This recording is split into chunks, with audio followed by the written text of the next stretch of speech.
Olax U90 ছোট্ট USB pocket রাউটারটিকে ব্যবহার করে কিভাবে আপনি ওয়াইফাই রেঞ্জ এক্সটেন্ড করে ব্যবহার করবেন, অর্থাৎ আপনার পার্শ্ববর্তী রুমে আপনার একই বাড়িতে দেখা গিয়েছে রাউটার এক কোণায় পড়ে থাকে, আপনার রুম থেকে আপনি ঠিকমতো ওয়াইফাই সিগন্যাল পাচ্ছেন না, সেই ক্ষেত্রে এই ছোট্ট USB পকেট রাউটারটিকে আপনি রেঞ্জ এক্সটেন্ডার হিসেবে ব্যবহার করে আপনার রুম থেকে সেই ওয়াইফাইকে অনায়াসে চালাতে পারবেন।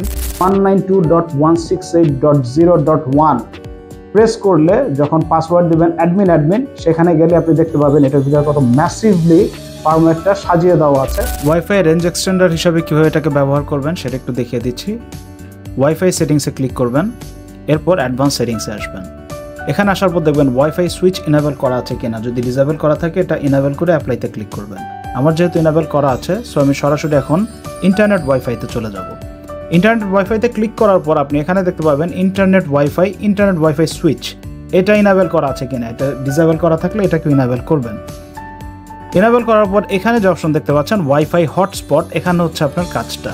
এখানে আপনি অ্যাডে ক্লিক করবেন, করলে আপনার আশপাশে যত অ্যাক্টিভ ওয়াইফাইগুলো আছে সেগুলো দেখাবে। আপনার পাশের বাসার, পাশের বাড়ি, পাশের ফ্ল্যাটের যে অ্যাক্টিভ ওয়াইফাইগুলো আছে সেগুলোর লিস্ট কিন্তু এখানে অলরেডি দেখাচ্ছে।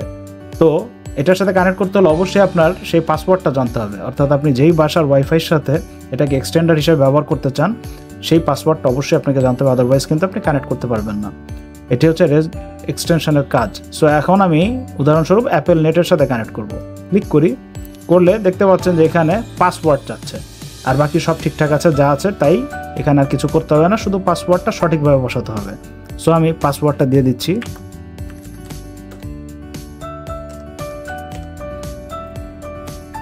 দিয়ে দিলাম, আমি অ্যাপ্লাই ক্লিক করি, দেখতে পাচ্ছেন সাকসেস শো করছে।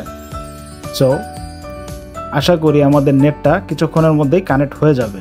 এই যে অ্যাপেল নেটে ক্লিক করলাম, কানেক্টে ক্লিক করি, কানেক্ট হচ্ছে এবং দেখতে পাচ্ছেন কানেকশন কিন্তু হয়ে গেছে আমাদের।